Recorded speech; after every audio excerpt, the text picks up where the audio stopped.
yang melanjutkan S2-nya di ITB Nobel. Kalau tidak salah 4 orang ya. Coba angkat tangan siapa yang ini Pak Rektornya ini ya. Ini Pak Rektornya, ya alhamdulillah. Dan juga sebelum-sebelumnya saya kira di Pak Dekan FEB ini sudah juga melakukan kerjasama ya. Nah, sehingga nanti MOU kita bukan MOU baru mulai secara formal di atas kertas, tetapi sebenarnya mungkin harusnya sudah MOU ya, harusnya karena sudah ada kerjasama deal yang kita sudah lakukan sebelum-sebelumnya. Jadi terima kasih kepada Bapak. Nah, hari ini kita ingin menggali ilmunya beliau untuk dia share, dia kontribusi ke tanah air di Buton ini. Jadi saya buka saja bahwa beliau ini setelah kita ketemu berkali-kali cerita-cerita, ternyata wah mungkin masih bisa 1-2 kali Pak ya, 1-2 kali ini. Setelah beliau ngontak ke orang tua, saya juga ngontak ke orang tua, katanya mereka masih sebut tua. Alhamdulillah. Dan saya selalu, tadi malam kita diskusi kecil, saya bilang kita dari Buton ini, jadi aslinya beliau ini di Buton ini. Kalau kita di luar itu kita tidak bilang yang lebih kecil, kita lebih Buton. Buton yang di mana? Di Wakatobi. Di Wakatobi sana ada 4 pulau. Di pulau mana? Ternyata di pulau yang kedua, yaitu di Kalimantan. Pada saat tadi malam masih kita malam kita diskusi kawan-kawannya, Pak Kedua ya, saya bilang apa benar ini Pak Dokter pada ini orang sini, orang sana, tesnya itu apa bahasa? Setelah kita bahasa persatuan daerah, wah ini tidak dilakukan lagi. Menggali asal usul, karena saya bilang rumah kita itu mungkin hanya 3 antaranya, 2 antaranya di kampung lama kami sebelum masih di tahun-tahun 70-an dan 80-an ada satu kampung yang namanya Surakawaturi. Sebelum pindah ke suatu kecamatan di situ dulu, jadi rumah-rumah kita itu masih rumah-rumah di atas laut. Nah, beliau ini lahir di sana juga Pak ya, lahir di sana. Jadi produk dari Banda kalau produk dari Banda ya pasti kencang ombaknya, karena kencang ombaknya daya tahan, daya fight beliau untuk mendidik karirnya pasti tidak ada, kecil semua. Ya, karena ada falsafah laut. Dia ada falsafah laut. Dan falsafah di sana itu usah pokok. Kemarin itu kita sudah diskusikan. Nanti ada hubungannya Pak. Usah pokok itu karakter dengan spirit dan entrepreneur ya. Tidak boleh jadi ya. Mungkin kita paham sedikit beliau ya, supaya dari lokal itu menjadi landasan kita untuk mengembangkan sains dan ilmu. Nah, ternyata di perkembangan ilmu hari ini sudah lebih kuat ilmu itu kalau kembali ke kearifan. Ilmu apa saja kan terwadam di kearifan. Itu cara baik Bapak Ibu sekalian, ini tunggal kita mendengarkan ceramah umum dari beliau Pak Dr. Balarubi, dan ini masih muda sekali. Ya, masih muda sekali, masih di bawah kurang lebih 40-an, di bawah 45 Pak ya. Nah, kampanye lebih di bawah 45. Saya sudah 70, dari generasinya sudah jauh sekali. Jadi kalau gabung kita ini dia usia 30 dekat-dekat lah. Ya, biasanya satu generasi itu lebih dekat secara fisik, secara pemikiran, secara daya adaptasi dan perubahan, biasanya generasinya lebih cepat. Bahkan yang untuk yayasan pasal kami yang mau kalah juga walaupun sudah tidak berubah, sehingga kami selalu memberi semangat kepada generasi. Baik, untuk informasi kepada Pak Rektor dan kita semua selalu kita jadikan sebagai satu kolektif kita, bahwa kita membangun bumi ini dari awal yang ini sudah masuk tahun ke-6, sudah 2 kali kita sudah ya, masih yang ketiga kali masih belia sekali kalau istilahnya umur manusia, karena sudah 2 kali sudah, dan memang berarti dengan pada di awal untuk semua ini bercita-cita untuk bagaimana memberi kontribusi dalam pendidikan di wilayah ini dan tentu saja harus ada keunikan, dan ada khasnya dari kita ini. Oleh karena itu dari cita-cita atau visi bersama kami, kita memang letakkan bahwa kita ingin melahirkan atau ingin mendapatkan sarjana-sarjana yang berkarakter unggul tentunya, kemudian tentu saja berakhlakul karimah, kemudian berbasis kepada kemampuan entrepreneur. Jadi memang harus utama kunci entrepreneur ini dalam integrasikan di dalam ekosistem perguruan tinggi kami ini memang dari awal kita sudah. Tinggal bagaimana menerjemahkan itu di dalam ekosistem kampus, terutama bagaimana di kurikulum kita dan sistem kita bagaimana metode atau teknik kita untuk introduksi ilmu dan pengalaman dapat kepada mahasiswa. Jadi kami mungkin Pak Rektor ini ada betul-betul di sini. Memang sengaja Pak Hadi Ketua Yayasan kami. Kalau kita sekarang ini kan kita lagi bertanding dulu, kita bertanding ekosistem lingkungan. Bagaimana anak kita sebagai tenaga pengajar nyaman di dalam belajar, dan nyaman di dalam perkuliahan, nyaman di dalam berdiskusi. Maka ya beginilah kami kampus kami Pak, ini pertemuan yang ini pertemuan apa di sini, kemudian bunga-bunga konfo dan kode-kode tempat kuliah juga. Jadi kita pasif pada kita pasif. Jadi ternyata memang pengaruh lingkungan terhadap daya serap dari kita itu jauh lebih kuat daripada misalnya di dalam ruangan. Ya. Kemudian di situ juga mencerminkan tentang kedekatan emosional antara para dosen pengajar sama mahasiswanya. Ya, tanpa tentu menghilangkan yang namanya wah kita kuliah di sini pokoknya sembrono saja. Tapi itu lingkungan itu. Karena ternyata generasi muda ini sudah tidak mau lagi atur-atur, betul ya, nggak mau lagi harus begini harus begini kan, sudah agak bebas. Jadi saya bilang ya harusnya kita yang menyesuaikan diri dengan kebiasaan mereka, dengan mereka yang menyesuaikan dengan pola-pola lama yang kita pahami. Sehingga itu. Nah kemudian yang cerdas tadi yang kita unggul tadi Pak, kita ini juga sudah mereka yang unggul dalam pengetahuan, kemudian dan bagaimana dia mengaplikasi pengetahuan itu di lapangan. Kemudian tentu saja harus berakhlak. Ya. Keberhasilan orang-orang perempuan ini tidak lagi hanya mengandalkan pengetahuan. Ya, sudah ketinggalan orang pengetahuan, IP-nya, kemudian nilai ujian terus bagus, tetapi akhlaknya rendah, ditanya. Ini beliau ini dari lembaga keuangan ini. Mungkin kalau dia mau merekrut tenaga tidak lagi mana ijazah, mana nilai, mana IP, tapi dari wawancara. Dari wawancara itu sudah pasti terkait tentang akhlak. Karena akhlak itu barangkali yang paling menonjol. Di bahan baru akhlaknya jelek, walaupun pintar kan lebih bagus ya. Tidak terlalu pintar, tapi akhlaknya bagus. Dia jujur, dia punya semangat untuk bagaimana dia maju, semangat kompetisi dan seterusnya. Itu adalah nilai-nilai yang tidak kita dapatkan di akademik. Nah itu di akhlak. Kemudian tentu saja akhlak ini tidak hanya akhlak dalam arti tata krama, tetapi akhlak yang diwarnai oleh nilai Islam. Maka di sini Pak, Islam Aswaja ini juga menjadi mata kuliah umum.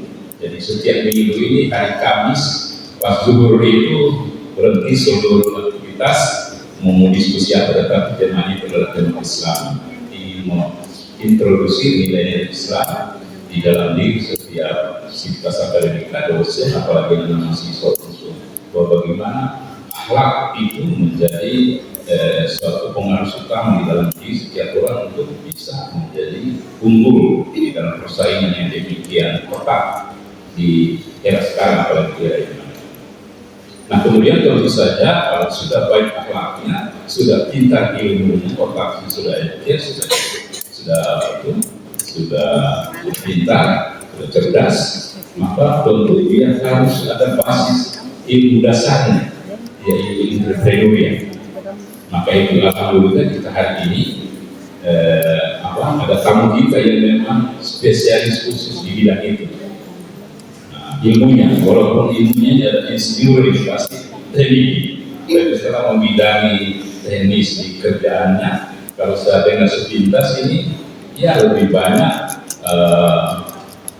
ilmu basicnya, ilmu entrepreneuria. Tapi bukan entrepreneuria yang kita artikan sebagai ini hanya urus usaha, dagang, bisnis, ya Pak ya. Nah, entrepreneuria kali sudah lebih luas pengertian daripada sekedar bisnis dan berdagang itu. Nah, nilai entrepreneuria inilah yang kita mau ingin letakkan sebagai dasar pemikiran kita yang tadi sudah diperkuat dengan akhlak, dengan kemampuan pikirnya. Nah, kalau tiga-tiganya ini ada di setiap kita, maka insya Allah nanti kita akan menjadi orang-orang yang punya daya saing ke depan. Dan semua ini kita sudah terjemahkan dalam kurikulum dan kita bagi dalam berbagai mata kuliah. Nah, kemudian demikian pula untuk bagaimana kita di dalam pembelajaran, yaitu kita tidak monoton seperti dulu zaman-zaman kami di dalam kelas, dosennya berpusat-pusat memberikan materi, mahasiswanya dia mendengar, mencatat, ya jadi akhirnya ada ujian, ya kerja mengira yang bercoba. Tetapi kalau itu yang kita terapkan hari ini untuk menjadi prinsip pendidikan buat anak semua, saya yakin tidak akan bisa bersaing misalnya. Dan ternyata memang orang-orang yang menjadi hari ini dan bisa unggul, bisa menang adalah orang-orang yang mempunyai keterampilan keahlian yang tiga pilar tadi. Kemampuan adaptasinya, kemampuan bisa bersaing dari siapapun adalah apabila dia punya kemampuan seperti itu. Yang di dalam ilmu kerennya itu kan setelah kita ajarkan itu, saya kira sudah banyak didengar oleh anak-anak semua dan teman-teman di dosen juga, yaitu hard skill dan soft skill. Hard skill itu adalah ilmu basic, ilmu ini ya, konvensional, tetapi soft skill itu adalah ilmu yang terkait dengan perubahan perilaku kita. Ya, perilaku jujur, perilaku pantang menyerah, perilaku. Jadi beliau ini sebenarnya tanpa sadar sebagai generasi muda kita dari Buton ini ya untuk sendiri. Teman-teman ini heran, Pak Rektor ITB Nobel ini dari mana Buton? Saya lacak, tiba-tiba kita dengar ada orang Buton, ada orang Wakatobi, ada orang dari jadi rektor. Nah mungkin juga sebentar kita mau nanti supaya cerita proses dia sampai dari masa sekolah sampai di puncak menjadi rektor ITB dalam usia seperti ini. Dan di sana pasti persaingan yang ketat juga bisa kita berbagi sehingga spirit itu bisa juga mendaki ke kita yang ada di sini. Kami yang tua-tua saya kira tinggal kita memberi semangat, tinggal mendorong. Istilahnya itu sudah turun. Kemudian kita doakan mudah-mudahan terus naik terus dan terus. Nah sehingga kita juga ada kebanggaan bahwa ada kader kita, kader Buton yang eksis ini, orang tanpa harus dia berkakak bisa kita bayangkan. Kalau sekarang ini jadi biasanya siapa punya limit, punya biasa ada kita tapi beliau orang kalian ya kali bisa semua orang dari tapi juga terjadi dan sebelumnya kita pasti ada di posisi-posisi yang juga selalu nomor satu. Nah, itulah yang selalu kita keluarkan kepada teman-teman, baik dosen apalagi anak mahasiswa. Dan anak ini kan rata-rata dari seperti kami juga bayangkan, karena itu perilaku bangsa sana. Ya, kalau saya cerita mungkin di zaman itu, tapi ini sudah generasi yang sekarang ya, sudah sampai di rekor yang mungkin pengalaman luar negeri juga berkeliling dalam usia seperti ini. Jadi ini juga menjadi selain role model Saya kalau mengajarkan selalu harus ada role model kita, supaya kita kita cari kurikulum vitae supaya mendorong kita untuk seperti itu. Itulah ciri dari kita orang otonomi. Iya, pantang menyerah, ya tidak mau kalah, dan juga kalau selalu kita tidak kritis. Saya kira itu, maaf kalau agak sedikit panjang, ya, dan apalagi sini di sana. Tapi satu hal yang saya sampaikan tadi bahwa hari ini kita bersyukur dengan hadirnya Bapak Rektor ITB Nobel, dan mudah-mudahan ilmunya bisa kita serap semua, dan ini menjadi mata kuliah umum untuk kita semua. Saya sekian, terima kasih. Assalamualaikum warahmatullahi wabarakatuh. Dari mengucapkan bismillahirrahmanirrahim, acara kuliah umum kita pagi ini saya nyatakan dibuka dengan rezeki.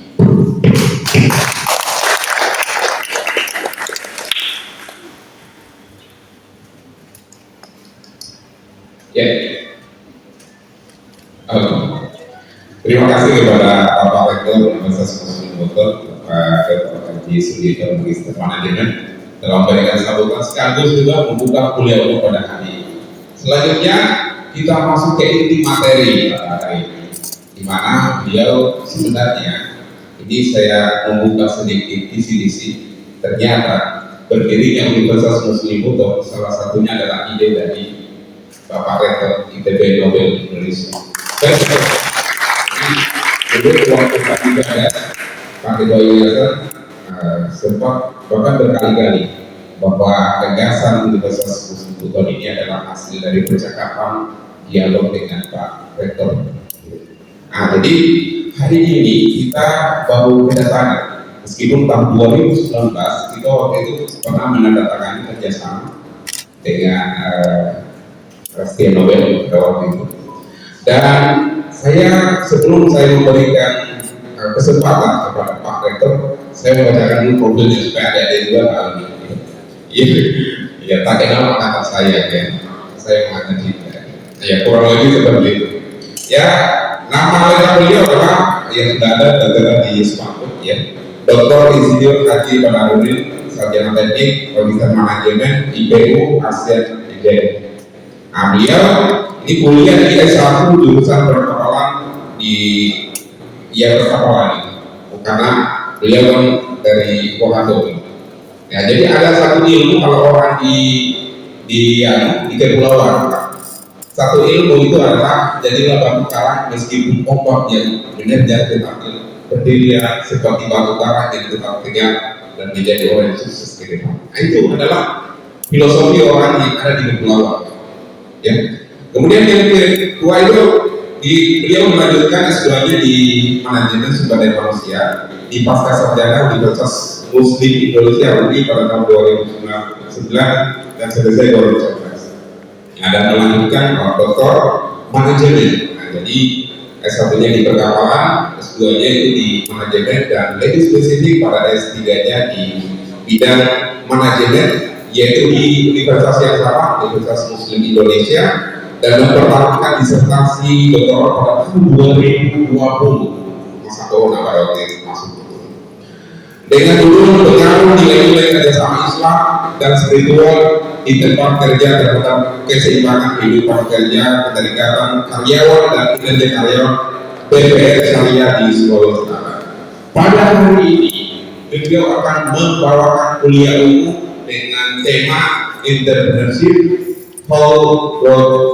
how to build the mindset.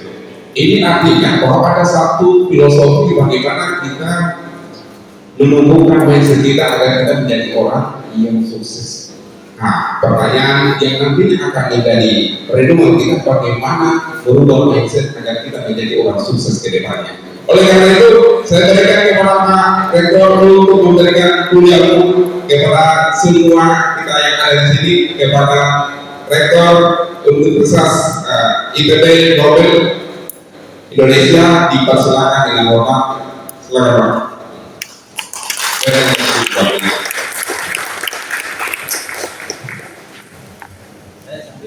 Izin saja. Ya, mohon izin. Bismillahirrahmanirrahim. Assalamualaikum warahmatullahi wabarakatuh. Waalaikumsalam. Yang saya hormati Pak Rektor, ternyata sepupu saya. Dia sepupu juga. Saya sudah konfirmasi ke ibu saya. Ibunya Pak Rektor sepupu dengan ibu saya. Jadi saya sepupu lah. Ya. Bapak dan Ibu sekalian, Wakil Rektor, Dekan, Kepala Lembaga, mahasiswa, alhamdulillah disyukur kepada Yang Maha Kuasa. Hari ini pada kesempatan dipertemukan dalam suasana yang baik. Mudah-mudahan kita senantiasa diberi kesehatan untuk bisa melanjutkan aktivitas keseharian kita masing-masing. Bapak dan Ibu sekalian, sebuah kehormatan bagi saya hari ini bisa hadir di Pulau Buton. Setelah sekian lama saya mencari alasan untuk pulang kampung, ya akhirnya ketemu juga alasannya ini untuk pulang kampung. Ya, saya bertemu dengan Pak Haji Ibrahim ketika saya masih ketua yayasan di Nobel, waktu itu masih setia di Nobel. Ya, jadi saya ini dulu ya sebelum di yayasan saya di perusahaan. Tahun 2008 kami mengakuisisi Nobel. Ya, waktu itu saya masih direktur HRD di grup bisnis. Ya, bisnis kami waktu itu ya lumayan besar. Saya mengelola itu lebih 1.000 karyawan di 20 provinsi. Ya, jadi saya di direktur HRD di grup. Ya, bukan orang Buton yang ya, orang baru. Ya, saya bisa bekerja ketika saya melamar, saya pulang dari Jakarta, ya karena saya insinyur perkapalan, saya kerja di galang kapal. Ya ternyata saya enggak cocok, karena kita ini terbiasa jadi pemimpin. Ya sehingga saya pulang Makassar, ya saya bekerja di sebuah grup bisnis di Makassar. Yang pertama sekali ketika saya melamar kerja, saya nggak ditanya itu ijazahnya apa, ya yang ditanya kau bisa bikin apa. Iya. Jadi saya bilang saya bisa bikin training untuk seluruh karyawan. Iya. Jadi kebetulan juga belum pernah di perusahaan sebesar itu nggak ada internal training. Ya. Saya diminta lah. Oke, kalau begitu bikin konsepnya, ya saya bikin TOR, Start of Preference. Pengalaman saya ketika menjadi mahasiswa, saya di Fakultas Teknik UNAS, di jurusan paling sedikit mahasiswanya, tapi saya bisa jadi ketua senat di Fakultas Teknik. Jadi orang milihnya itu one man, one vote. Ya karena teman kita banyak, ya banyak juga yang pilih kita. Akhirnya, ya saya terpilih jadi. Itulah pengalaman yang mengantarkan saya ke tempat bekerja. Jadi ketika disuruh bikin konsepnya, saya bikin kantor, mulai pelatihan dasar sampai pelatihan advance. Ya, sehingga setelah itu, ya dilaksanakan itu pelatihan lebih 1.000 secara beruntun. Pegawai dilatih. Ya selesai, saya dipindah ke banyak bagian. Jadi saya juga kemudian ketika menjadi direktur HRD, saya merasa bahwa pengalaman orang bekerja di berbagai bidang itu ketika dia menjadi decision maker itu menjadi penting karena dia mengalami banyak hal, banyak perspektif. Ya itu kira-kira perjalanan saya. Ya alhamdulillah saya hanya berkarir kurang dari 2 tahun saya sudah berada di puncak. Ya, menjadi direktur. Di atasnya itu tinggal pemilik. Saya nggak mungkin gantikan. Ya. Saya menjadi direktur HRD itu kurang lebih 12 tahun. Ya, 12 tahun. Ya ketika di akuisisi Nobel saya masih direktur HRD. Ya, tiba-tiba pemilik bilang, urus itu Nobel. Ya, kita ini nggak ada yang bisa urus, saya juga nggak bisa. Iya, saya tidak ngerti soal dunia pendidikan. Ya, akhirnya itulah kenapa saya kuliahnya magister manajemen. Ya, karena ada setia Nobel. Ya, saya bilang kalau saya diminta mengurus Nobel, saya harus tahu proses bisnisnya.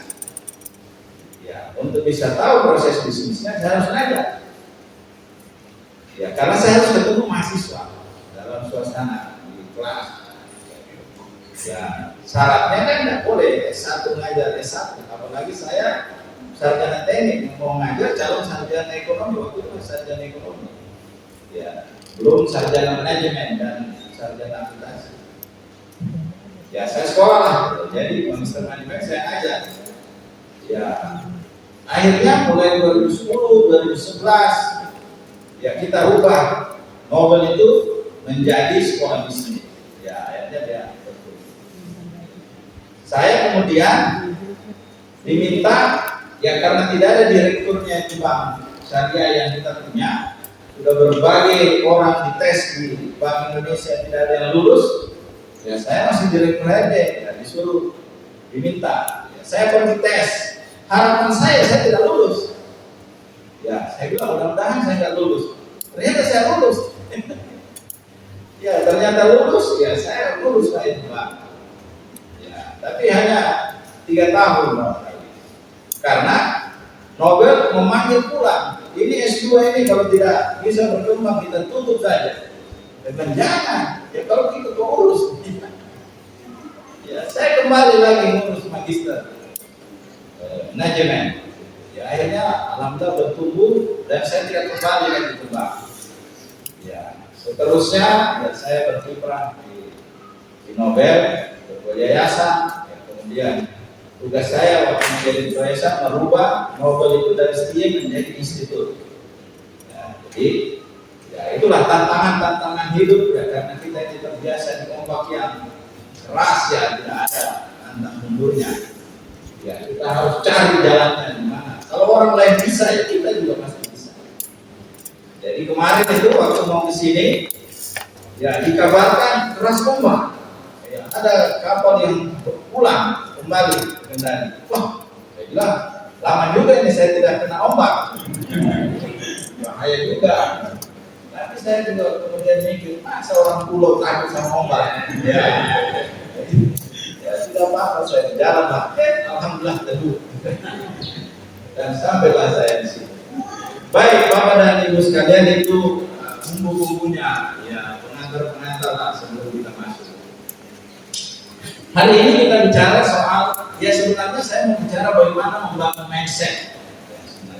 Entrepreneur itu adalah, ya tadi Pak Rektor sudah bicara entrepreneur mindset. Ya kami di Nobel memang dari awal masuk mahasiswa semester 1 yang diajari entrepreneurial mindset. Ya kenapa? Bukan soal bagaimana dia nanti menjadi pengusaha, tetapi bagaimana dia menggunakan mindset entrepreneur itu untuk kehidupan dia. Dia mau jadi profesional, mau jadi pengusaha sekalipun, entrepreneur mindset itu kunci. Ya, gampangnya begini.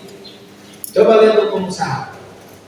Mereka itu mulai membangun bisnisnya dari segala resiko yang bisa muncul. Kata Hairul Tanjung, bisnis itu hidup mati. Kalau tidak hidup, ya kita mati. Jadi kalau setengah-setengah, tidak bakalan itu orang bisa sukses dalam bisnis. Ya, karena hidup mati. Jadi daya juangnya orang entrepreneur itu sebuah mindset. Kita juga kalau bekerja tidak punya daya juang, ya, tidak punya semangat, ya, kita akan jadi biasa-biasa saja. Ya, pengalaman saya bekerja, saya berada di berbagai macam posisi. Posisi yang saya suka, posisi yang tidak suka, posisi yang saya kuasai, posisi yang tidak kuasai.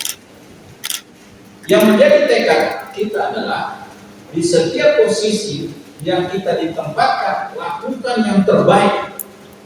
Karena kita tak tahu nanti karir kita berangkatnya dari mana.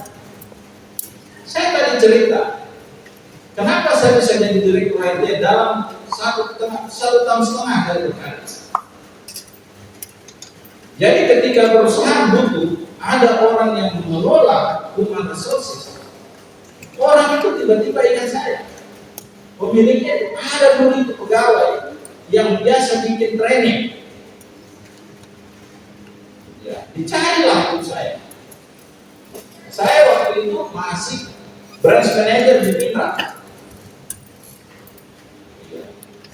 Jadi saya lompat jabatan itu 3 level. 3 atasan saya sebelumnya, kemudian menjadi bawahan saya. Itu loncatan karir yang bisa kita capai karena orang merasa bahwa ketika kita di posisi manapun kita melakukan yang terbaik. Itu satu contoh bahwa mindset itu dibangun dari berbagai sisi. Jadi kalau mindset kita bekerja sekedarnya, ya kita juga akan mendapat yang sekedarnya. Nah, jadi Bapak dan Ibu sekalian, ketika dengan saya komunikasi Pak Haji Ibrahim, ya dia bilang, kasih kuliah umum sekalian.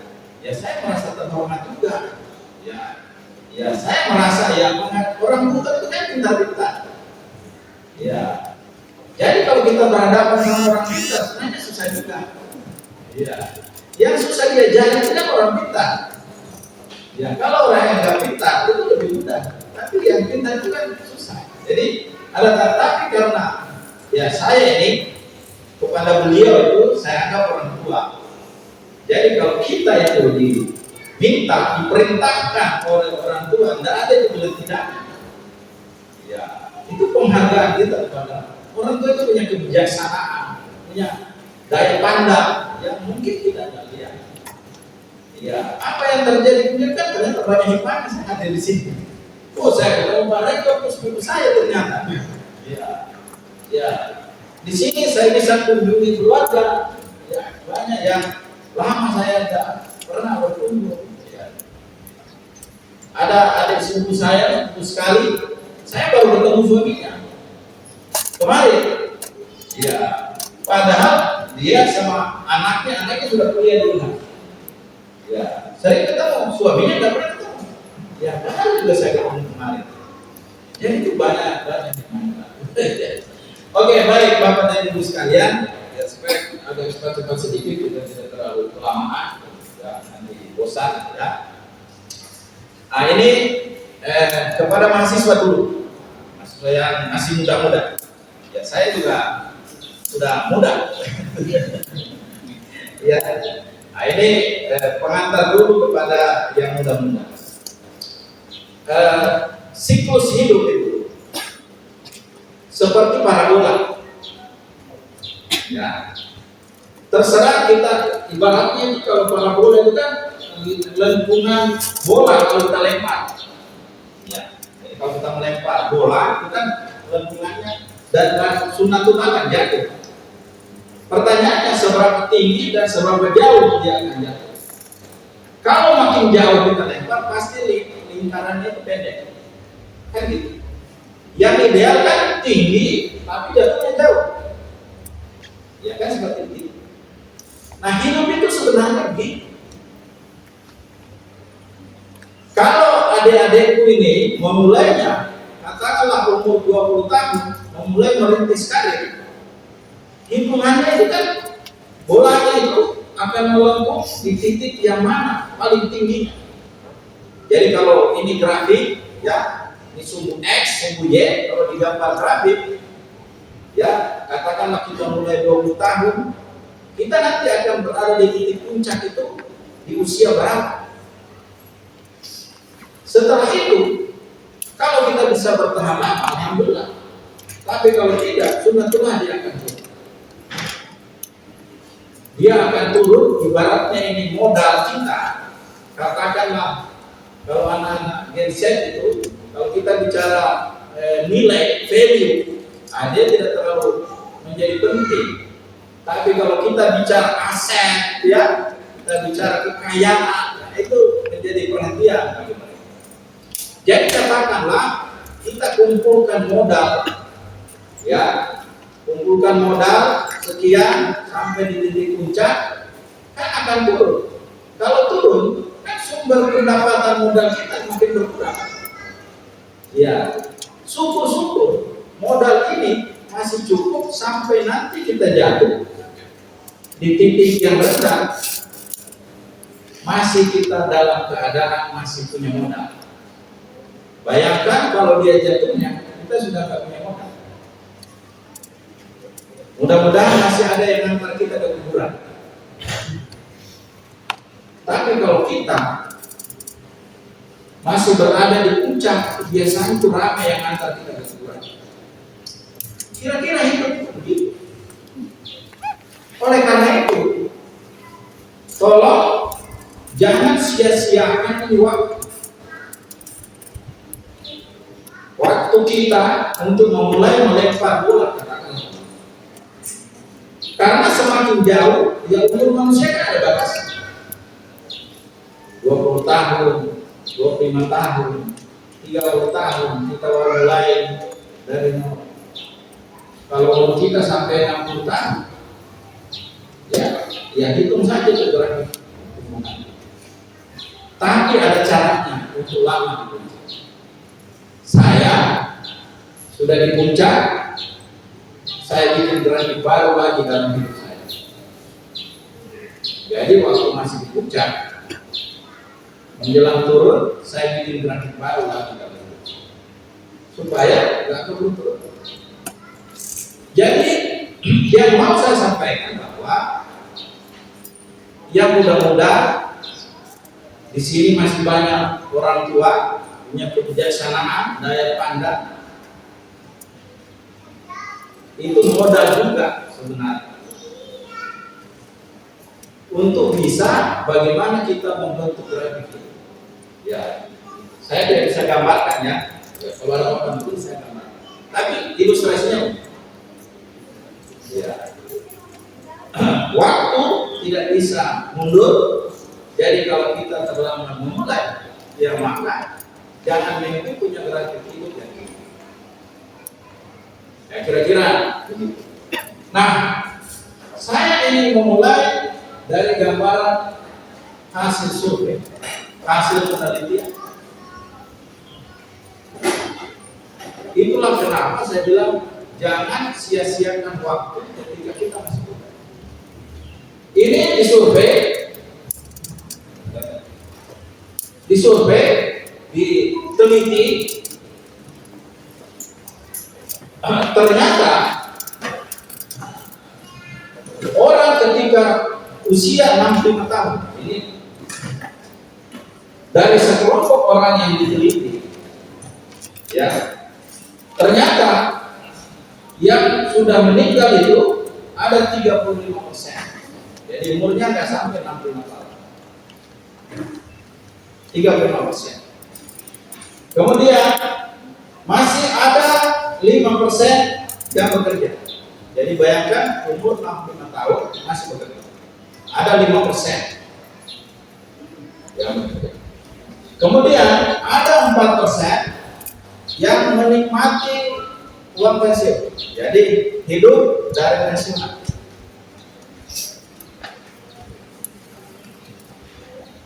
Tetapi ada 55% yang hidup miskin. Yang kaya itu hanya 1%. Jadi kalau berdasarkan penelitian ini, kemungkinan kita miskin itu lebih dari 50%. Pertanyaannya, maukah kita berada di 55% itu? Ya, ini penelitian, belum tentu benar. Tetapi yang ingin saya sampaikan bahwa ada kondisi, ada kemungkinan kondisi seperti ini.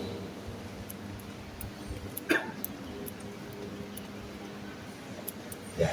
Ini diteliti oleh Harvard Business School. Ya, tidak di Indonesia ditelitinya.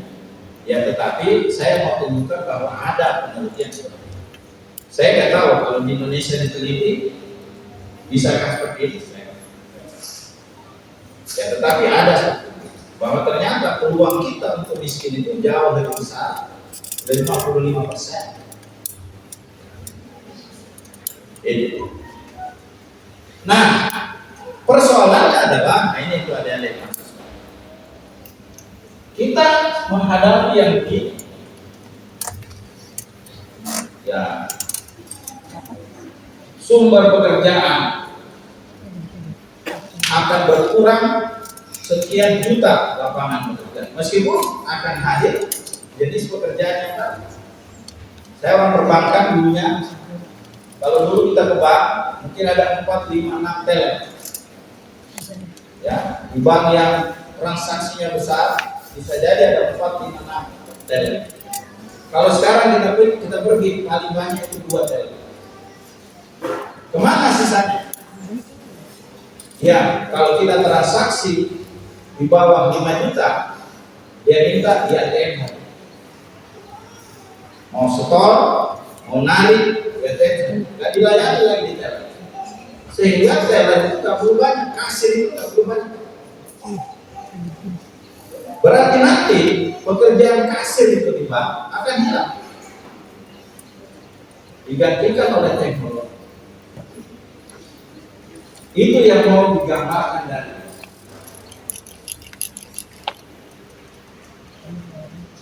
Ya, ini mengantar kita tadi kenapa itu penting mindset, entrepreneurial mindset. Ya, itu. Nah, sekarang kalau kita menghadapi kondisi yang demikian, haruskah kita takut pada AI? Di dunia perguruan tinggi banyak sekali dibicarakan itu soal penggunaan AI dalam dunia pendidikan. Itu kalau kita kasih, ya kita ini ya dosennya, kalau kita kasih soal ke mahasiswa, soal ujian, pasti mereka itu ngambilnya dari ChatGPT, macam-macam. Ya, gitu ya? Ya, pasti begitu. Iya. Iya. Tapi itu kenyataan yang harus kita hadapi. Lalu gimana cara menghadapinya? Ya, kita mulai dulu dari pertanyaan ini. Bapak dan Ibu takut nggak dengan AI?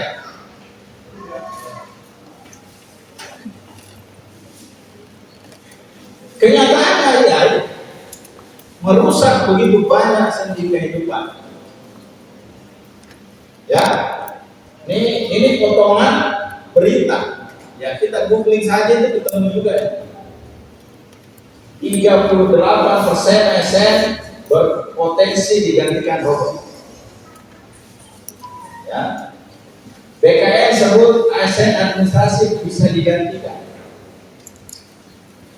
Jadi yang bercita-cita jadi ASN makin berkurang nih. Makin berkurang uangnya. Ya. Heboh, robot AI dapat gantikan PNS. Ayo, googling saja, coba googling. PNS digantikan AI. Mau tuh dia digantikan.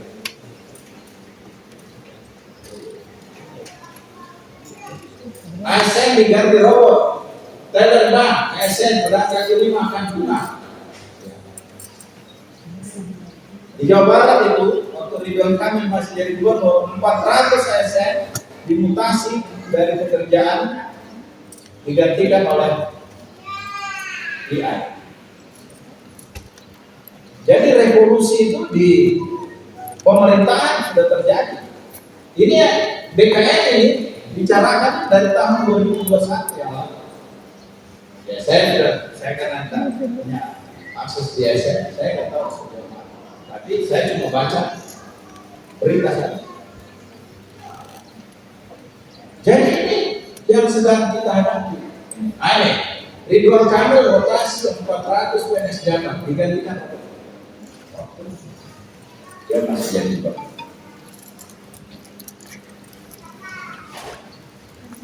Jadi ASN saja yang begitu ya pengelolaan administrasi pegawainya ya sudah begini. Ya apalagi kalau dibuat. Nah, lalu bagaimana cara kita menghadapinya? Berarti kita harus punya nilai, kita harus punya kemampuan yang tidak bisa digantikan oleh AI. Jadi kalau kemampuan kita hanya pekerjaan administratif, sekarang AI bisa lakukan. Lalu bagaimana caranya? Fokus, human focus skill. Apa keterampilan yang tidak dimiliki AI dan dimiliki manusia? Empati, kebijaksanaan.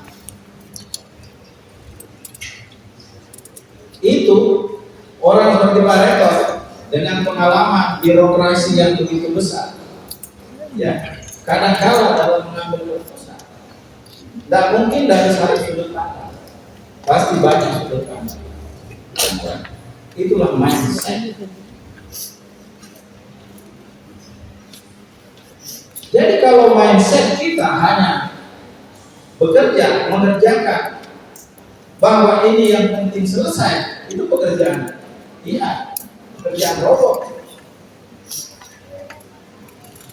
Yang tidak bisa digantikan itu adalah kebijaksanaan, kemampuan sudut pandang. Apalagi sistem thinking. Yang mana itu contohnya sistem thinking?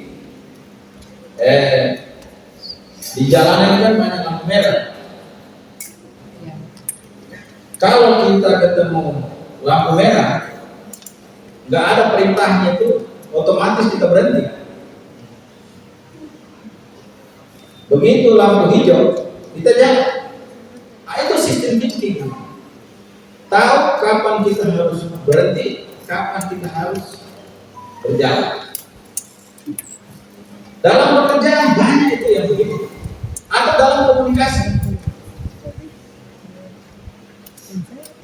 Ya di birokrasi pasti, di pemerintahan itu banyak sekali rahasia, di perbankan itu banyak rahasia. Tapi bisakah semua hal kita omongkan? Tidak. Kalau mesin begitu ketemu algoritmanya pasti dia keluar hasilnya. Tapi kalau manusia tidak, ada batasannya. Nah itu kira-kira gambarannya sistem thinking.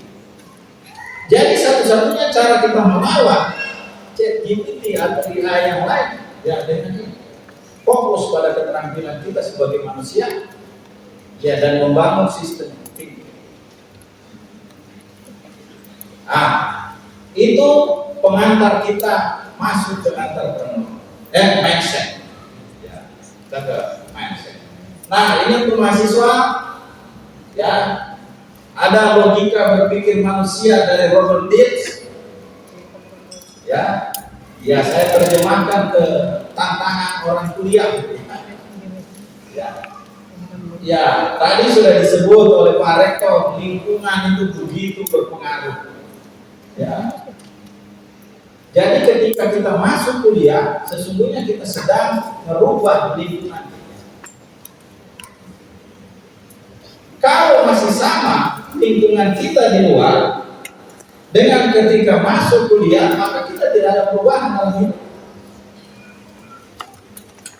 Jadi sesungguhnya kita kuliah itu, ya saya kemarin di Setia Enam, ya, saya ngobrol, saya bilang sebenarnya tujuan pendidikan itu, ya kalau tujuan pendidikan versi Ki Hajar Dewantara kan menciptakan manusia merdeka, filosofisnya gitu. Ya tapi tujuan pendidikan itu sebenarnya menciptakan itu kemampuan berpikir. Jadi tolong mahasiswa, ya kalau tidak dilatih kemampuan berpikirnya, maka Anda masih belum menjadi mahasiswa.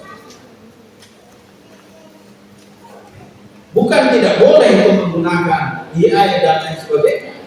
Ya tetapi ya jangan ketiplek juga jadi copy paste. Ya perlu diolah juga supaya kemampuan berpikir kita berkembang.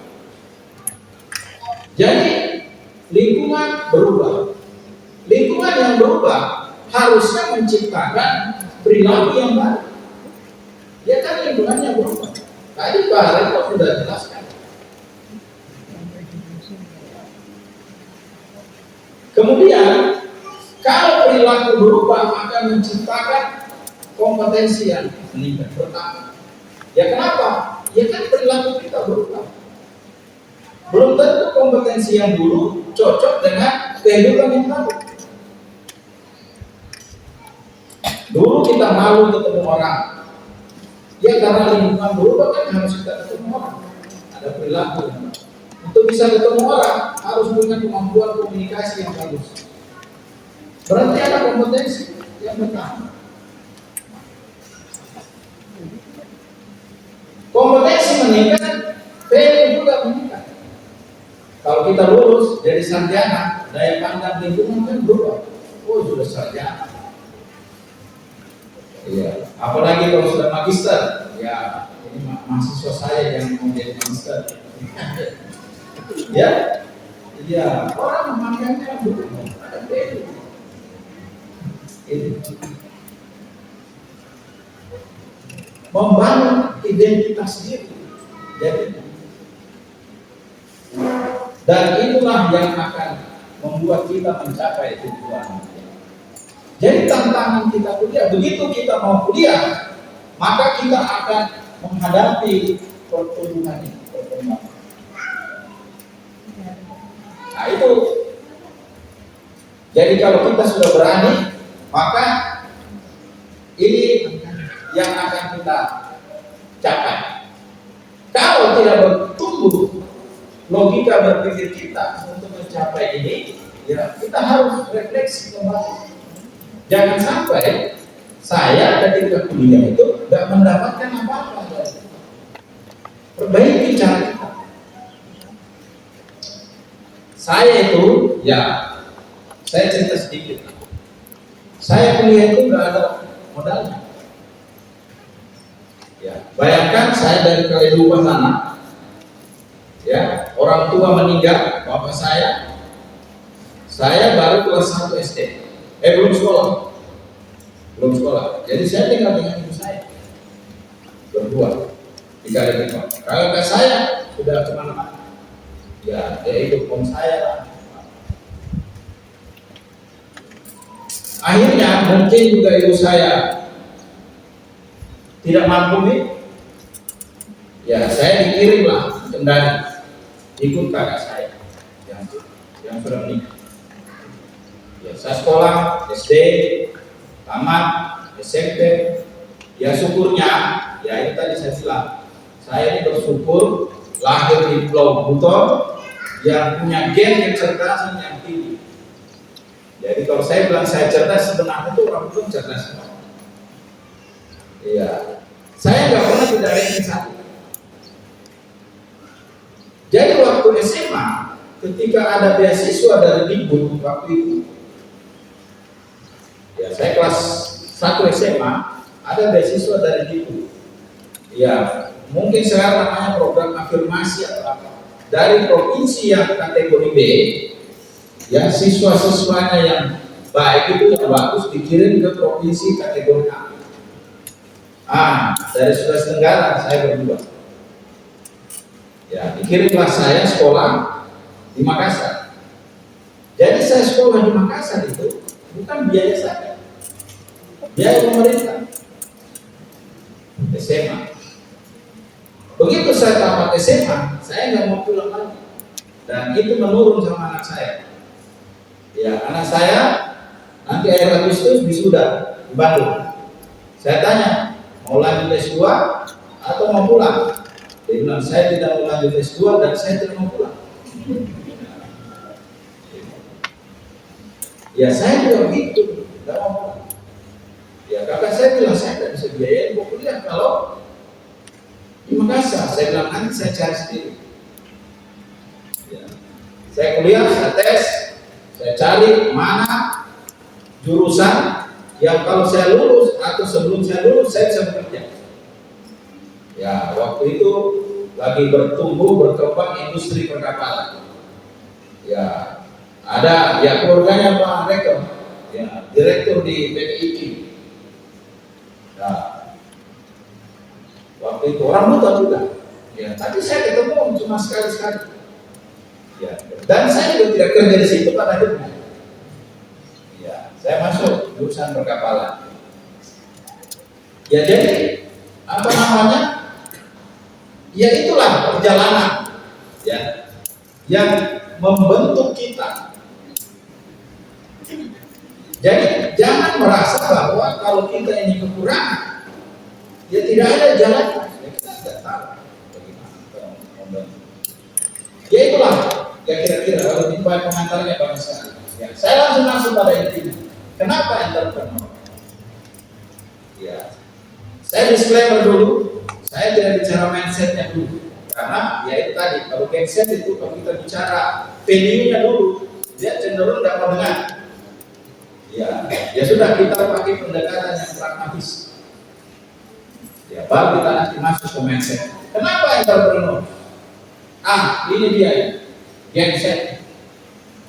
Ini bukan data saya, data BPS 2024, 9,9 juta atau setara 22,5% jumlah penduduk usia muda Indonesia nganggur, nggak punya pekerjaan, tidak punya pekerjaan, tidak punya pendidikan, tidak punya juga kompetensi, tidak ada pelatihannya. Ini data BPS. Nah, kenapa mereka bisa menganggur? Satu, lapangan kerja terbatas. Yang kedua, tidak punya keterampilan. Yang ketiga, lulusan tidak sesuai dengan kebutuhan kerja. Yang keempat, tidak mau terbebani aturan perusahaan. Yang kelima, ini orang bilang strawberry generation. Ya, ini manja, tidak punya daya juang bersaing. Ini kadang genset, bukan saya yang bilang di BPS. Inilah yang dihadapi oleh genset. Tetapi problematika genset itu adalah problematika nasional.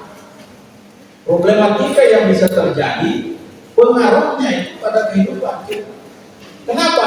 Ini ada teorinya.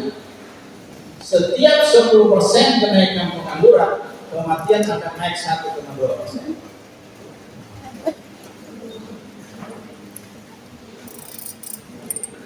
Serangan jantung 1,7%. Bunuh diri 1,7%. Ya, harapan hidup berkurang 7 tahun, makin cepat mati. Jadi kalau pengangguran di sekitar kita makin banyak, ini yang bisa terjadi. Kata HP Brennan.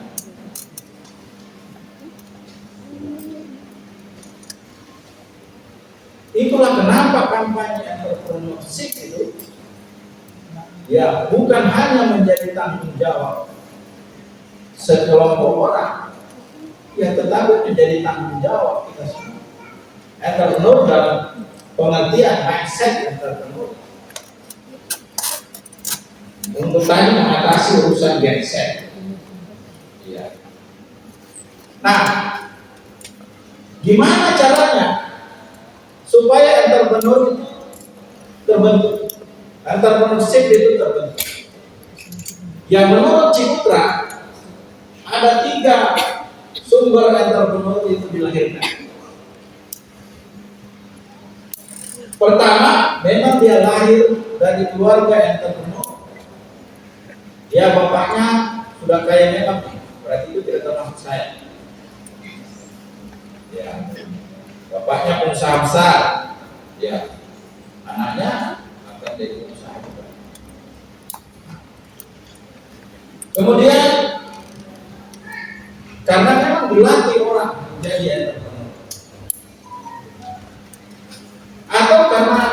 di lingkungan itu. Ada cerita mahasiswa Nobel. Dulu dia nggak punya apa. Tapi jadi kalau di Nobel itu kita sering undang kelompok-kelompok pengusaha masuk kampus. Ada kelompok tangan di atas, ada HIPMI, ya, ada Kadin dan lain sebagainya. Ya, mahasiswa itu kemudian kan punya kesempatan berkenalan dengan pengusaha. Mereka bisa ikut-ikut dan lain sebagainya. Lama-lama dia tahu di mana dapat modal, di mana ada peluang bisnis dan lain sebagainya. Lingkungan sekarang jadi pengusaha yang besar. Jadi bisa dari dilahirkan, bisa karena latihan, ya bisa juga karena lingkungan. Nah, gimana jalan keluarnya? Kita ini tidak semua lahir dari keluarga yang punya kekayaan. Tidak semua ini kita punya akses bisa berteman dengan pengusaha. Ya, maka jalan dilatih pendidikan itu salah satu jalan keluar untuk kita bisa menjadi entrepreneur.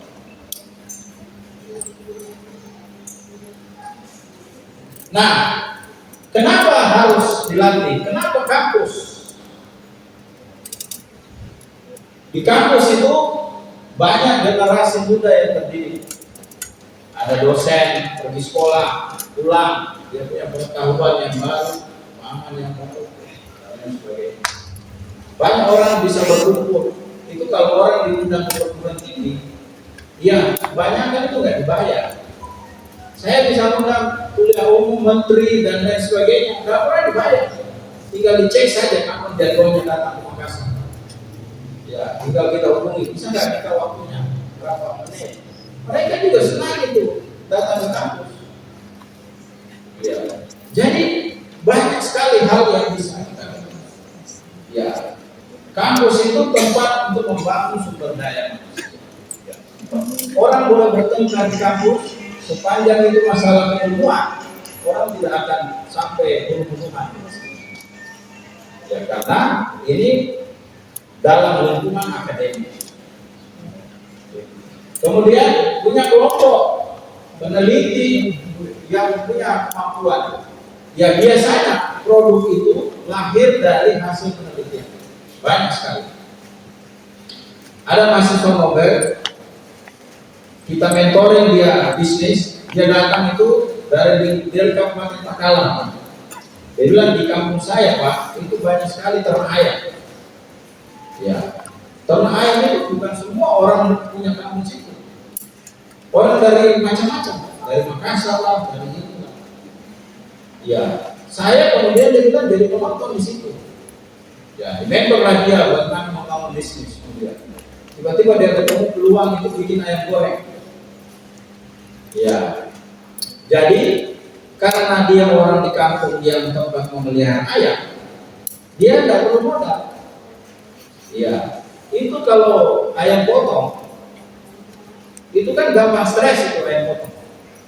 Ya, jadi kalau makin banyak tidak terserap pasar, itu kan tumbukannya besar. Jadi yang dia lakukan adalah negosiasi dengan pemilik peternak. Gimana kalau saya olah ayamnya, nanti kalau ada hasilnya baru saya bayar. Itulah yang dia lakukan. Dia ambil ayamnya, dia olah. Tiba-tiba outletnya itu menjadi puluhan. Kenapa? Teman kelasnya itu kalau liburan kayak begini disuruh pulang kampungnya masing-masing, buka outlet. Dia yang suplai ayam, dia kasih resepnya dan lain sebagainya. Nah, karena usahanya tumbuh berkembang, kita kasih ikut ada dulu itu Wirausaha Mandiri. Ya, juara 2 nasional, dapat 1,5 miliar. Ya.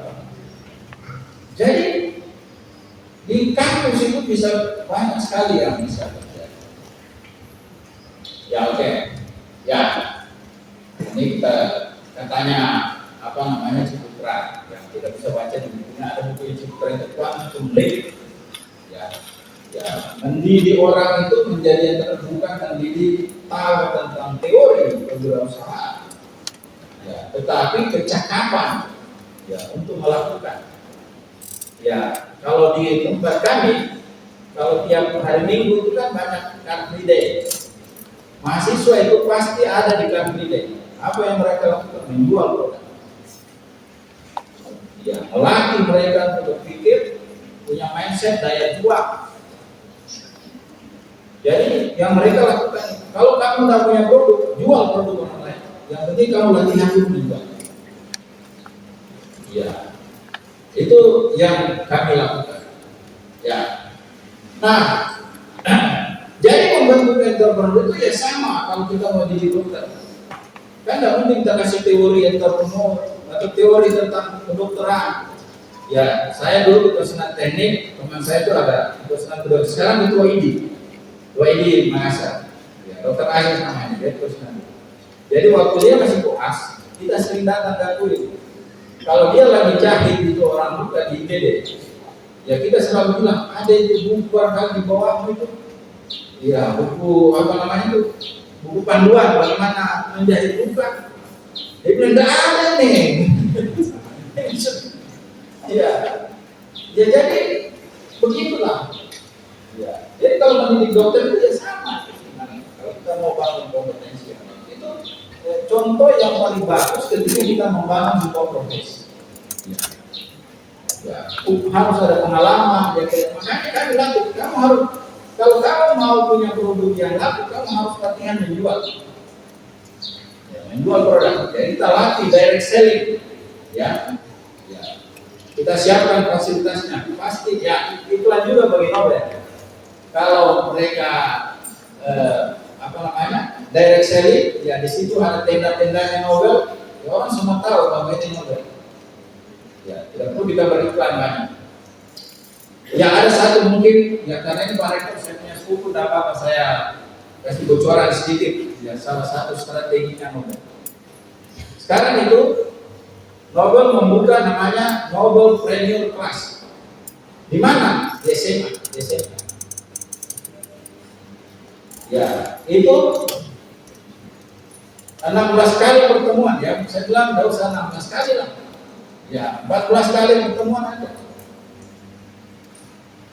Jadi dosen Nobel itu mengajar di kelas yang ada di SMK. Setiap minggu seperti mengajar sekolahan ya, seperti guru lah. Ya. Nanti kalau mereka lulus, mahasiswa yang ikut itu dikasih sertifikat. Sertifikatnya itu, kalau dia mendaftar di Nobel, tinggal dikonversi mungkin 3 atau sampai 6 SKS. Itu juga memancing mahasiswa itu untuk lanjut kuliahnya di Nobel. Yang kedua, saya dapat tempat promosi secara berkesinambungan sepanjang semester. Yang biasanya kan kita itu nggak bisa setiap waktu datang promosi di sekolah. Tapi kalau ngajar, kan tiap waktu dia bisa ngajar. Ada saja. Sekarang saya lagi kembangkan mereka, saya sudah ada MOU dengan ILO. Ya, saya kemarin hari Sabtu, Jumat, ya. Hari Jumat masuk email dari ILO. Saya pikiran itu ILO Indonesia, International Labour Organization, yang perwakilan di Indonesia. Ternyata MOU itu dari Jenewa. Iya. Nobel akan menjadi perguruan tinggi pertama yang akan menggunakan sertifikat itu.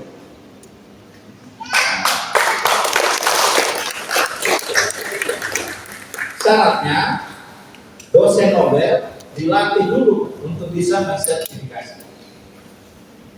Jadi nanti siswa-siswa tadi akan diberi sertifikat yang diakui dia. Bisa dia pakai di dunia mana tadi sertifikat kompetensi. Bagi akreditasi kita nggak pusing karena mahasiswa kita, dosen kita punya sertifikasi internasional. Ya tapi kalau mau dasarnya ya itu saja. Mahasiswa diajarin, ya saya pakai entrepreneur. kita ngajarin entrepreneur. Siswa lulus dikasih sertifikat itu dia bawa kalau mendaftar di Nobel, kita konversi bisa 6, bisa 3 sampai 6 SKS, tergantung prodinya. Ya kalau di prodi manajemen mungkin bisa sampai 6 SKS. Ya di prodi lain mungkin hanya 3 SKS. Tapi setidaknya mereka ketika datang ya sudah punya modal.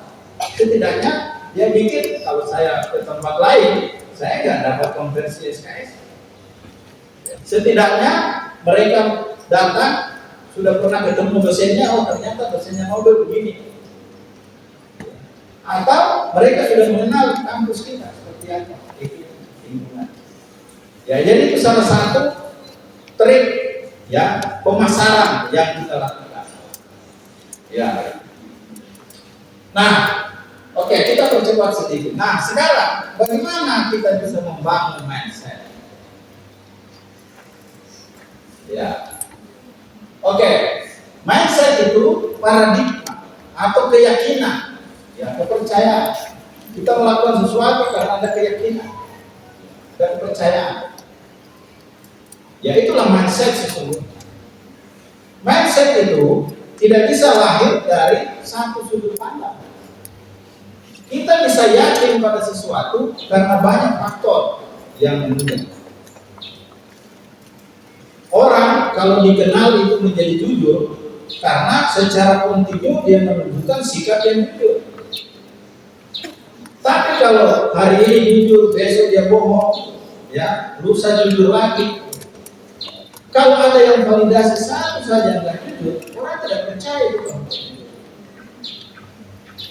Jadi kepercayaan itu dibangun. Ya, itulah salah satu gambaran yang disebut mindset. Ya, oke, ini teorinya ya. Ya, oke. Nah, bagaimana pembentukan mindset? Ya. Mindset itu banyak sekali bisa muncul karena faktor pendidikan keluarga.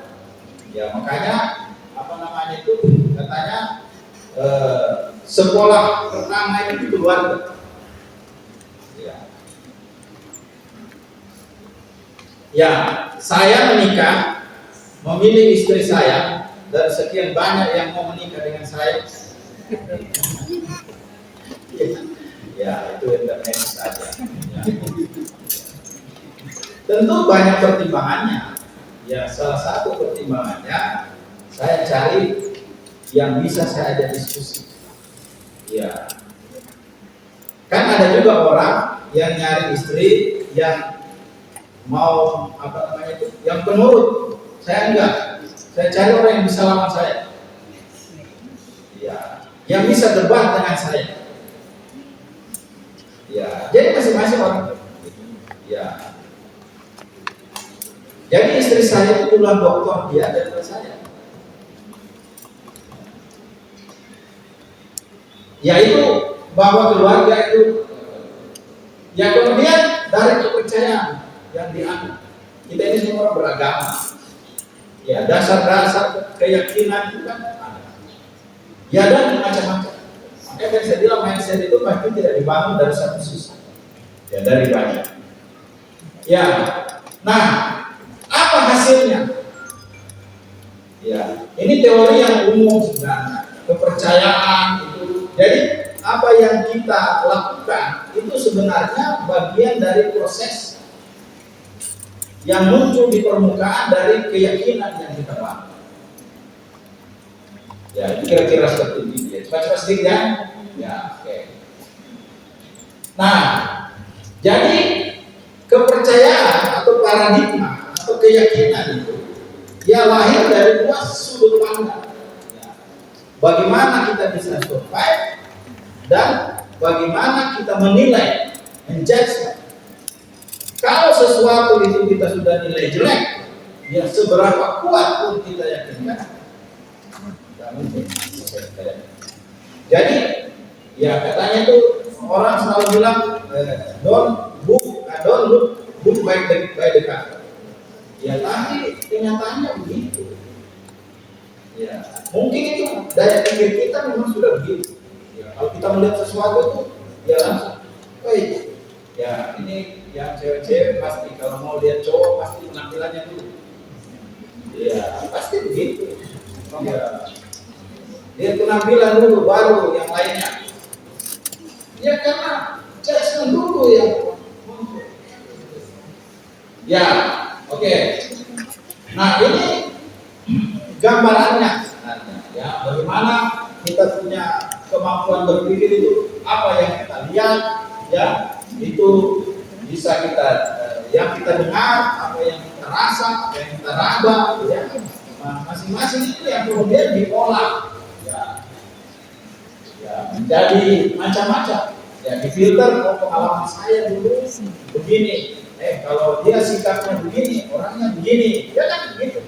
Karena kita sudah punya pengalaman di dalam alam bawah sadar kita. Jadi pengalaman itu membawa kita banyak sekali. Ya.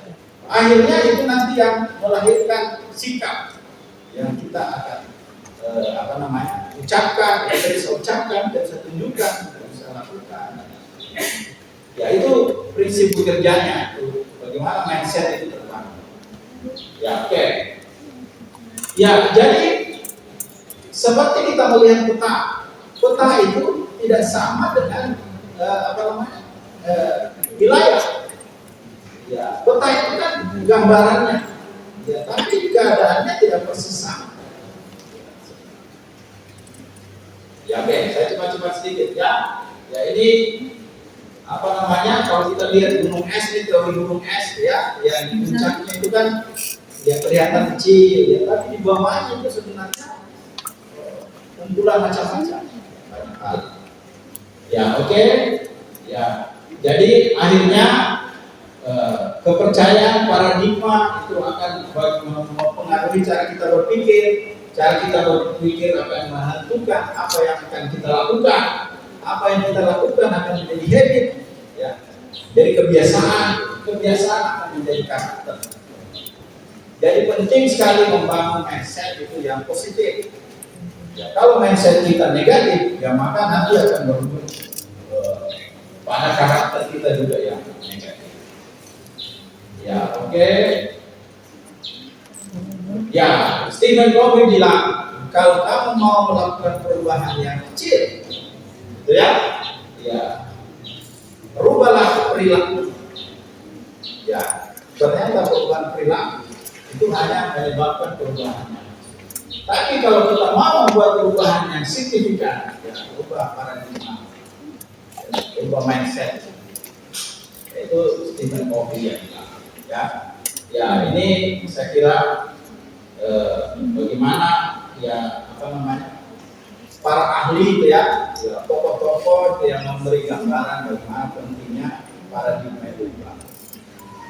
Nah oleh karena itu yang penting yaitu tadi bangun paradigma yang positif. Ya ada teorinya kenapa perlu yang positif.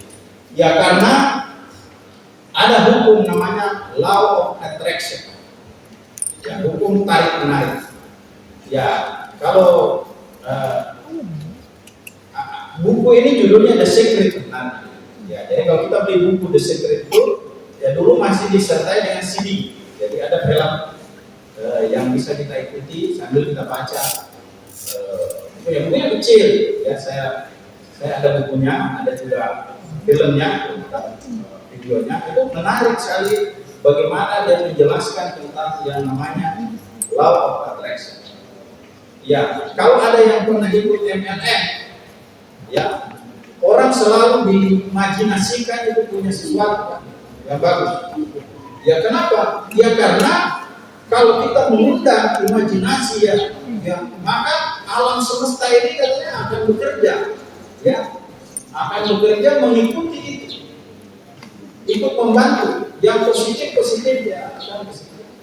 Apa yang kita pikirkan, ya mungkin itu kalau Tuhan bilang, ya sesungguhnya aku itu seperti prasangka hambaku kepada. Ya kira-kira begitu. Ya, itulah sesungguhnya yang namanya law of attraction. Mudah-mudahan bisa kita putar videonya, ya. Oke. Ada.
Pause.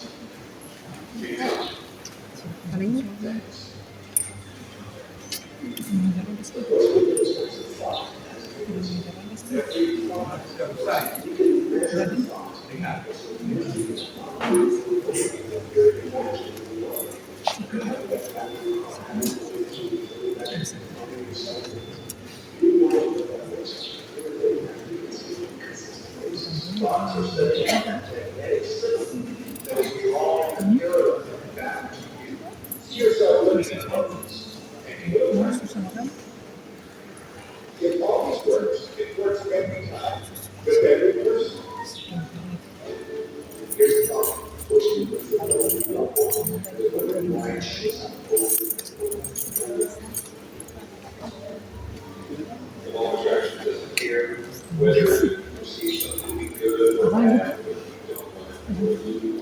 It's responding to your thoughts. So if you're sitting there looking at out dead, feeling terrible about it, that's the signal you're living out. Wow, you're living back to all this dead. Just affirming to yourself, feel every level of the being, that's what you're going to get more of.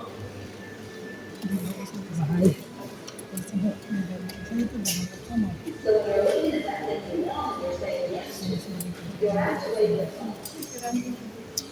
And the law of attraction is responding to that thought and bringing the things that match. When you're looking at something that you want and you shout no at it, you're actually not pushing it away. Instead, you're activating the very thought that you do not want. And that law of attraction is one of those things that you want. This is based on attraction. Everything is about attraction.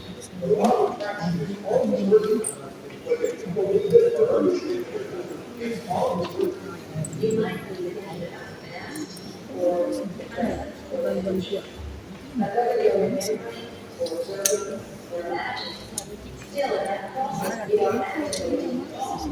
And law of attraction, which is the most powerful law of the universe, is responding to your thought. Creation is always every time an individual is involved or prolonged the way the creation process, something is going to manifest in those thoughts. Law of attraction says, you'll get through whatever it is that you say and focus on. So if you're complaining about how bad it is, what you're creating is more of how bad it is.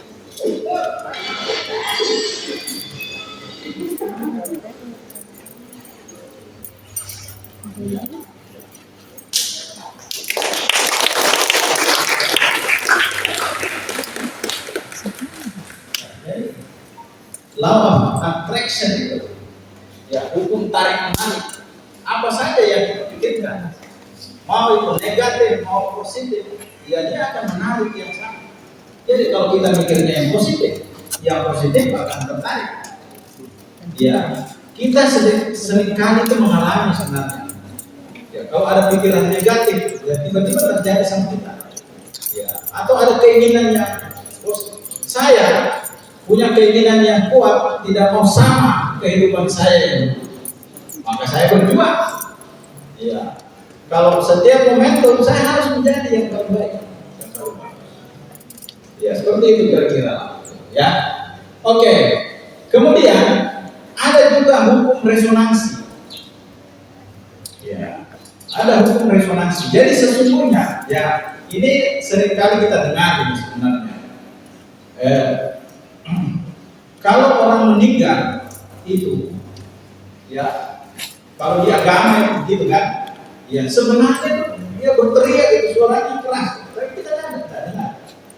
Karena resonansinya nggak sama. Sama kalau kita lewat. Kenapa Nabi menyebutkan kalau kita lewat kuburan itu kita harus ucapkan salam? Ya kan kalau pikiran kita ucapkan salam, dia bisa dengarkan. Tapi ternyata ada hukum resonansi yang membuat itu mereka bisa mendengar. Artinya ada frekuensi yang sama. Sama dengan kalau kita putar radio, kan ada gelombangnya gitu. Ada 96 FM, ada ini. Ya, itu hukum resonansi yang terjadi. Ya, kira-kira seperti begitu. Nah, jadi manusia itu meresonansi, beresonansi dan diresonansi. Apa yang mau saya gambarkan dari sini? Jadi kalau kita itu berpikir, melakukan, ya bertindak sesuatu yang kira-kira kita sendiri tidak bisa menerimanya, berarti orang lain tidak akan bisa menerima. Jadi kalau kita berkata kasar sama orang, sementara kita sendiri tidak bisa menerima itu, pasti orang lain tidak akan menerima. Karena hukum resonansi itu begitu.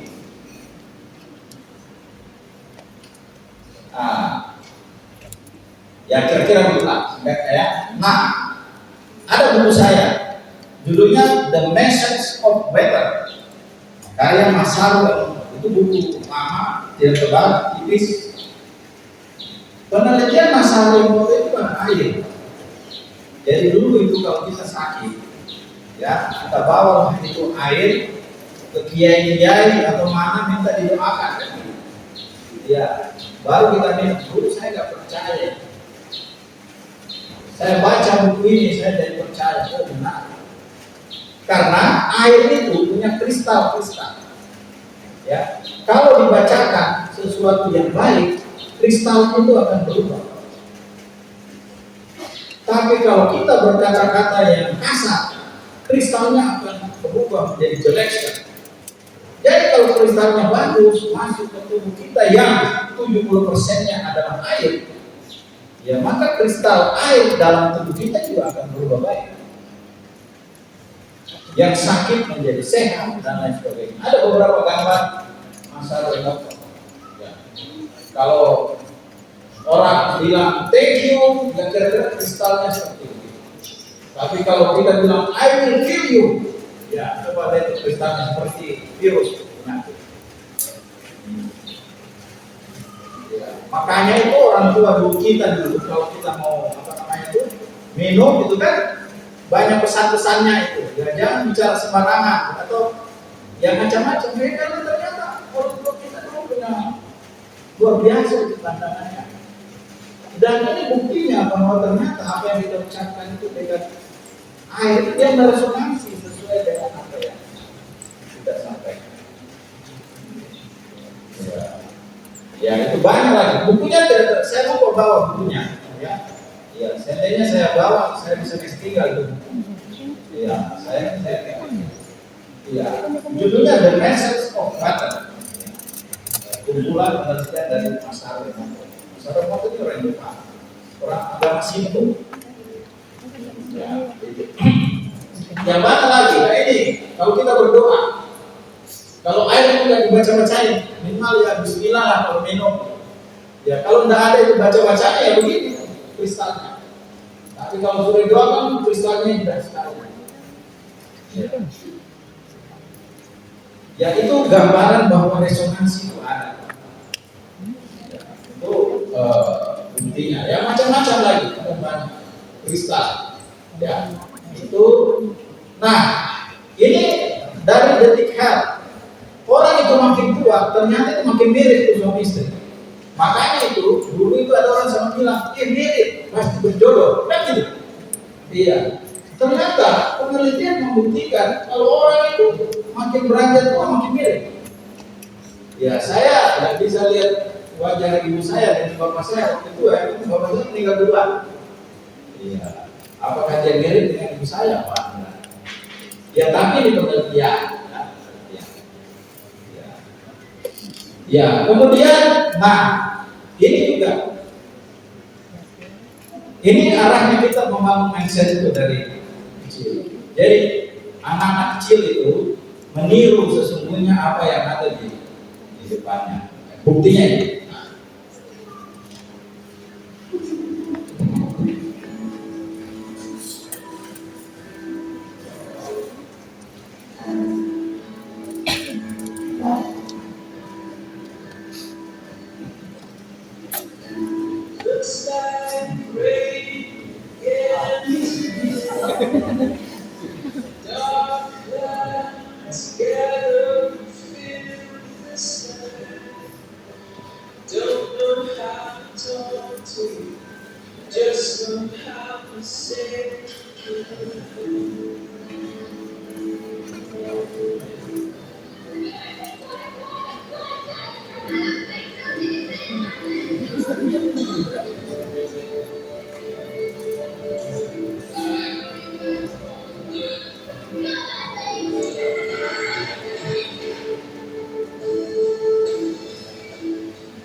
Children do.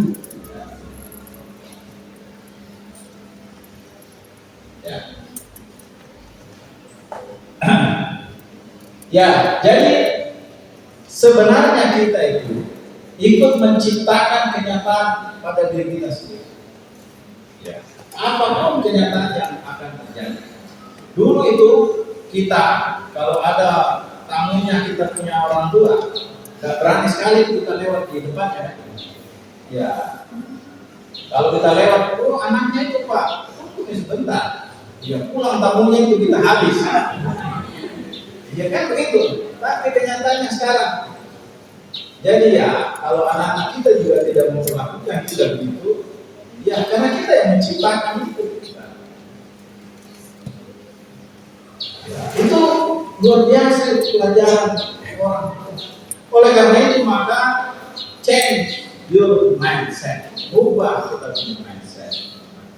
Bagaimana cara merubahnya? Ada 4 cara atau 5 cara yang ingin saya tunjukkan hari ini. Ya, yang pertama,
Jadi intinya adalah repetisi. Ya, tidak mungkin itu yang tadi bisa secepat itu mereka kalau dia tidak latih berulang-ulang mengulangi. Ya kita ini, ya ini mahasiswa mulai belajarnya itu sistem kebut semalam. Ya, nanti mau ujian baru belajar. Kalau mau tinggal di alam bawah sadar, alam bawah pikiran kita, sering diulang. Ya, jangankan pikiran, kelakuan pun ya bisa berubah, bisa menjadi lebih kalau direpetisi, diulang-ulangi terus. Nah, itu yang pertama. Jadi cara merubah mindset yang pertama, lakukan terus, jangan. Kalau kita pikirkan terus. Nah. Yang kedua, nah ini penting. But to achieve a dream, a person is going to have to learn many new skills. And that means physically restructuring the brain.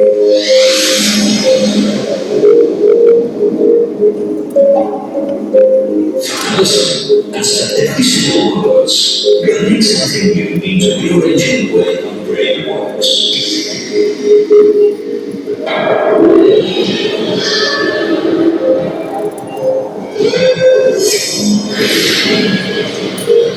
Our brain has an astonishing 100 billion neurons, or brain cells, connected together. Learning is about creating and strengthening pathways through these neurons and impulses of electricity. But between each and every connection in our brains, there's a tiny gap called a synapse. For any of us to learn something new, the electrical signal has to jump across this gap to continue its journey.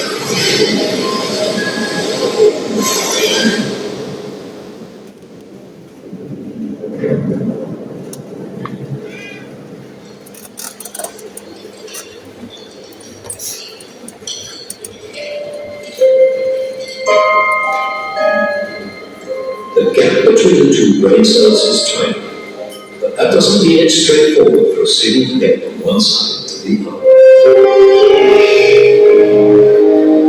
Us, it's like crossing a deep ravine.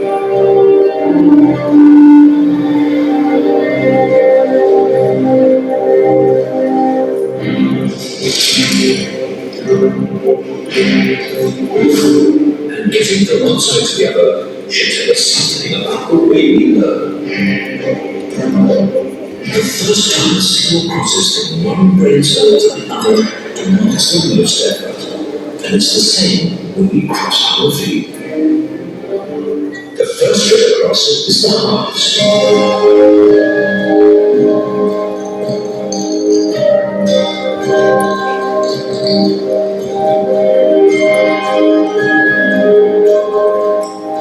Having crossed the ravine once, the journeys across get easier and easier.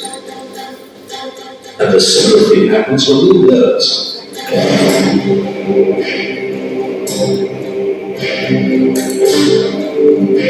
To start with, learning is difficult.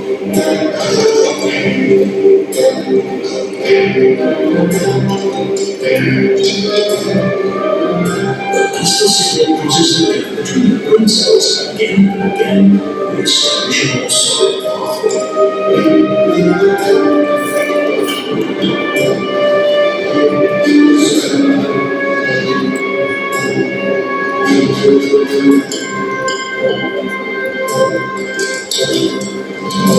By the time we make the crossing over and over again, it becomes effortless. We can do it whenever we like.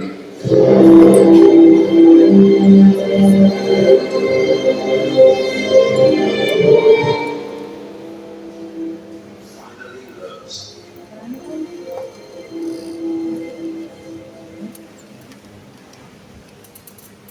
Alice is going to have to do a lot more than cross the gap between just two cells. Ya, jadi memulai sesuatu itu pasti tidak mudah. Ya, tidak mudah. Tidak bisa sesuatu itu langsung jadi. Gak mungkin. Ya, karena perlu otak kita ini, ya perlu bekerjanya perlahan-lahan. Sebab kalau tidak, ya dia tidak akan menghubungkan antara sel-sel otak yang ada. Jadi diperlukan itu ya secara emosional lah. Ya kita bisa merasakan, kita bisa mengukur ya dan lain sebagainya. Membutuhkan kekuatan emosi.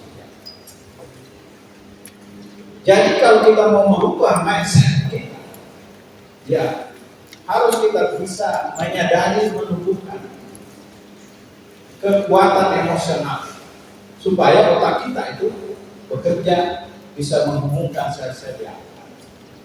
Itu cara yang kedua. Yang ketiga,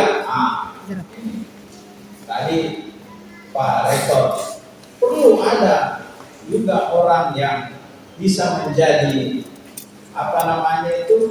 sumber inspirasi, katakanlah. Ya, jangan idolanya itu penyanyi Korea terus. Ya perlu juga. Jadi kita mau menjadi apa, itu harus ada istilahnya. Ya ada orang yang kita lihat lah, yang bisa kita jadikan panutan. Nanti keinginan untuk menjadi seperti itu akan merangsang daya tarik menarik juga. Yang kemudian yang ketiga, yang keempat, ya tentu lingkungan. Ya, lingkungan sudah tidak ada lagi dalilnya bisa menciptakan banyak hal. Kita berada di lingkungan yang salah, ya bisa juga salah. Yang terakhir,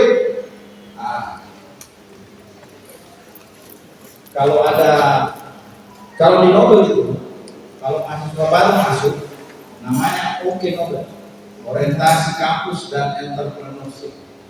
Jadi sejak awal mereka disuntikan itu entrepreneur, biar dia ada di alam bawah sadarnya soal entrepreneur. Nanti mereka akan mulai belajar bagaimana menjadi entrepreneur.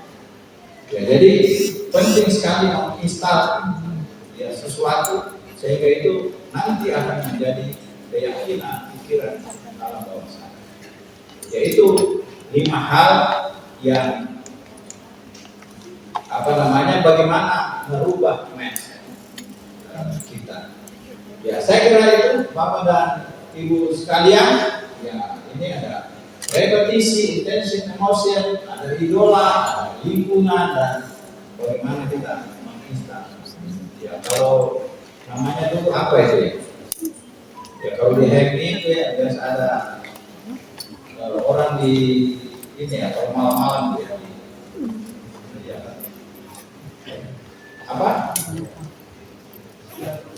Ya, intinya bagaimanalah di apa namanya itu diyakinkan ya, disuntikan ke alam bawah sadar. Ya, saya kira begitu Bapak dan Ibu sekalian. Ya, ini gambar waduri ya dari atas kapal. Ya, di pagi hari ya,